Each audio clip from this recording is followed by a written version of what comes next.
Billahi minash shaitanir rajim. Bismillahir Rahmanir Rahim.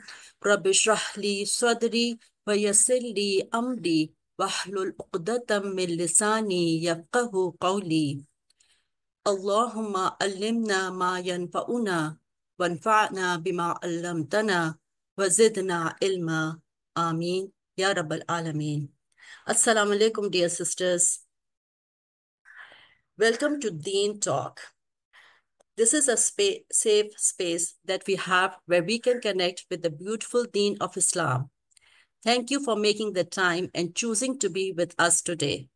May Allah subhanahu wa ta'ala bless this gathering and make it beneficial for all of us. Ameen. I'm Ufaira Hussain, and I'm so glad that you are here today. I will be guiding you through this special module called the Sacred Link. Over the next few Wednesdays leading up to December, inshallah, we will embark on a journey of exploring powerful du'as, supplications, drawn from the Quran and the Sunnah of our beloved Prophet sallallahu alaihi wasallam. We will learn to use this powerful tool of dua to navigate the challenges of life and establish a link with our Creator, inshallah. We will find answers to what is dua. Why and how should I make dua? Is asking for worldly blessings a sign of weak iman? Can dua make any difference when everything has already been written by Allah subhanahu wa ta'ala?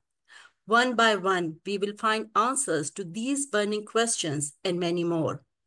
At the end of the course, people who have registered with us and have attended 80% of the classes will get a certificate of completion. We want to encourage and appreciate your efforts and hope that all of you will qualify, inshallah.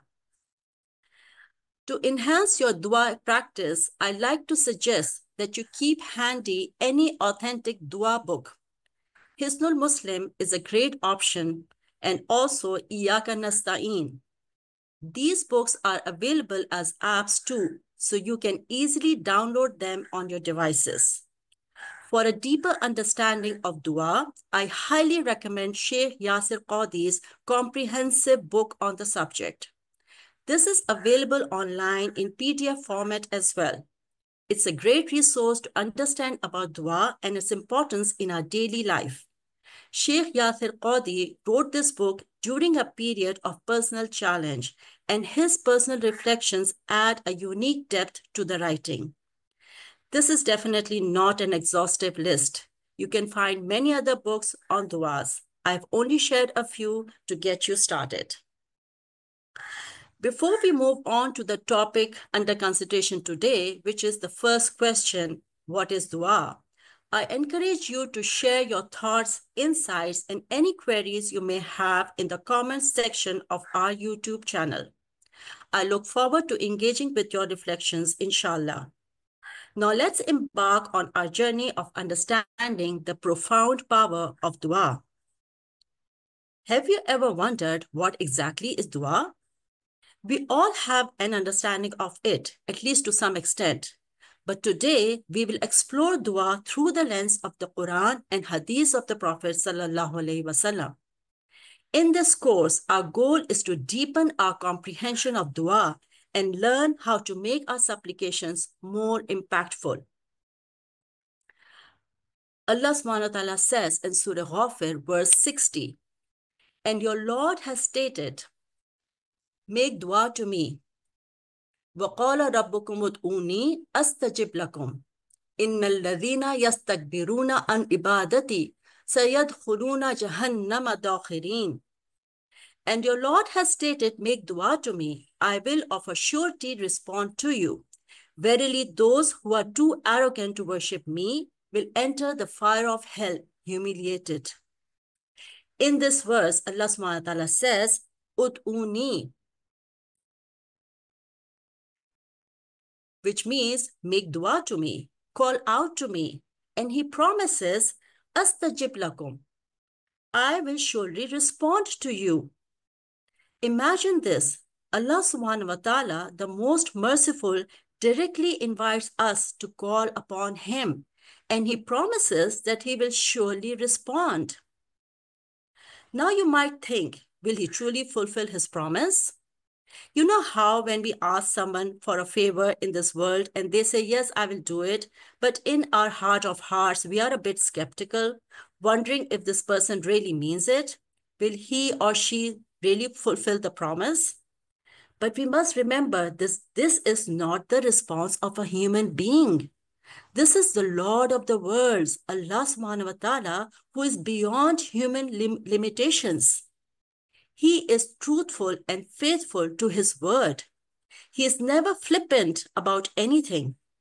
When he says that he will respond, he will.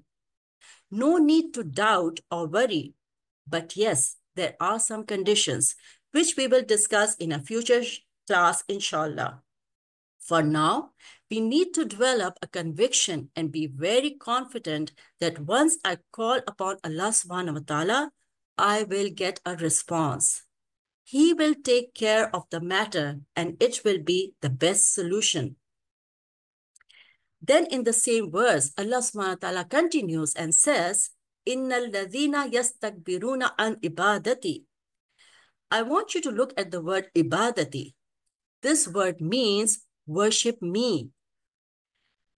So Allah subhanahu wa ta'ala is equating the act of making dua, calling on to him for our needs and wants, an act of worship. Subhanallah. Isn't it amazing that our Lord, our Rabb, loves to hear from us so much that he has made the simple action of calling out to him a form of ibadah? And we all know that Allah subhanahu wa ta'ala rewards every act of worship. So when we turn to him directly with our needs, we are engaging in an act that is deeply cherished by him. In the same verse, Allah subhanahu wa ta'ala warns and says that those who do not call out to him are being arrogant, yastakbirun. Arrogance in this context refers to the refusal to acknowledge our need for Allah and to seek his help. So they are the ones who will face dire consequences of neglecting dua and will not have a good end. They will be the ultimate losers and will end up in the hellfire. Allahumma la taj'alna minhum. O Allah, do not make us amongst them. Ameen. So it is from the immense blessings to be able to connect with our Creator through dua, get solutions to our situations and be rewarded for it. Hence the Prophet ﷺ stated that dua is worship. Let's look at this logically now. When you are in a dire situation, when you are in need of something, who do you turn to?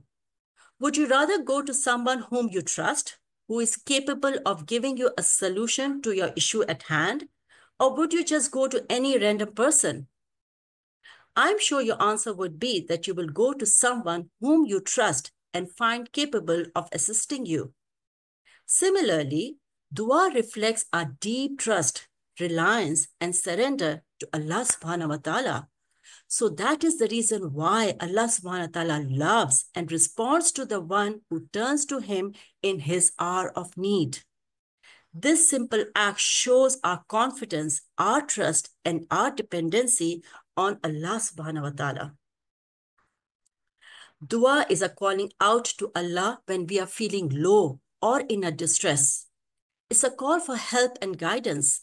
It's an admission of one's vulnerability and helplessness. Since it is a bowing down of one's ego in front of the Lord of the worlds, Rabbul Alameen, a submission, a surrender to the Almighty Al-Aziz, hence it is deemed as a great act of worship.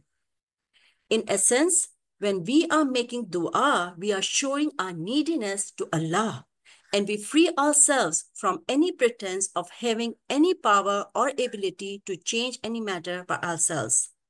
It's an acknowledgement of our limitations and a sincere turning towards the source of all strength and guidance. This characteristic of total surrender and submission to Allah subhanahu wa ta'ala is capable of getting the attention and response from Al-Wahhab, Al-Shakur, Ar-Rahman, Ar-Rahim.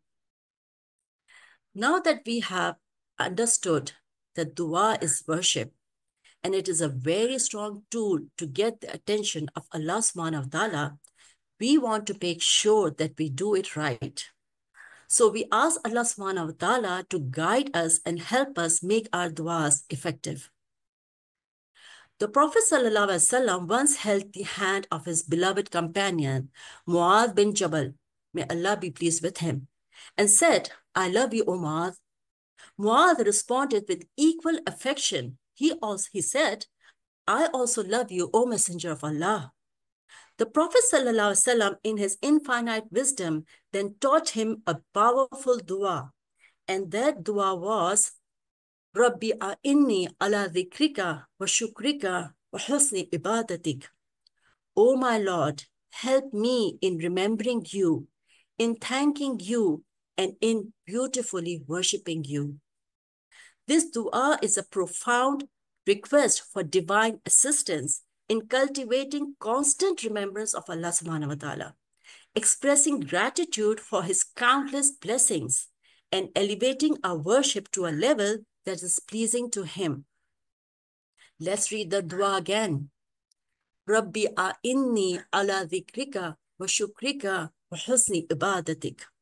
O my Lord, help me in remembering you, in thanking you, and in beautifully worshipping you. Ameen. Scholars recommend reciting this dua at the conclusion of the salah, either before or right after saying salam. Let us now strive to incorporate this powerful dua into our daily prayer routine. Now, I'm going to digress a bit and point out something from this beautiful hadith that I've just narrated to you. This hadith shows what an amazing person our Prophet ﷺ was. He was great at building relationships. And through this hadith, we learn that when we love someone, we should tell them, just like the Prophet ﷺ did with Mu'adh. Think of your husband, your parents, your children, and recall when was the last time you told them that you loved them. If you haven't done it recently, please make sure that you make the effort of doing so right after this class, inshallah. Take a moment to connect with your loved ones and express your affection. And when you have their attention, you can share valuable teachings and guidance, just like Prophet ﷺ did with Mu'adh. Rasulullah ﷺ taught Mu'adh, the companion he loved, this beautiful dua in which we ask Allah subhanahu wa ta'ala to help us in remembering him always, being mindful of him and being able to appreciate his countless blessings on us, and to be able to worship him in a beautiful manner that is worthy of our Rabb, our Lord, Allah subhanahu wa ta'ala. Rabbi a'inni ala dhikrika wa shukrika wa husni ibadatik. O my Lord, help me in remembering you, in thanking you, and in beautifully worshipping you. Ameen, Ya Rab. Alhamdulillah, we are in the blessed month of Rajab. We are actually towards the end of it. Today is the 22nd of Rajab. This is a month of spiritual preparation, a month of planting the seeds of ibadah and righteousness, so that we can reap the fruits in the month of Ramadan, inshallah. This was the practice of our predecessors. So we need to follow the footsteps and learn from it and make the most of this opportunity. I encourage each one of you to learn and implement this beautiful dua at the conclusion of all your fard salahs. Let us use this opportunity to strengthen our connection with Allah subhanahu wa ta'ala through the practice of dua. Inshallah, this dua will be posted in the group of our registered students to help you learn it. You will not be tested on it, so learn it to make your connection with Allah subhanahu wa ta'ala better and stronger. May Allah subhanahu wa ta'ala accept our efforts and duas and grant us the strength and sincerity to connect with him through this profound act of worship. Ameen. Ya Rabbal Alameen. Subhanaka Allahumma wa bihamdika nashhadu an la ilaha illa anta nastaghfiruka wa natubu ilayk. Assalamu alaikum wa rahmatullahi wa barakatuhu. Jazakumullahu khairan for attending the class.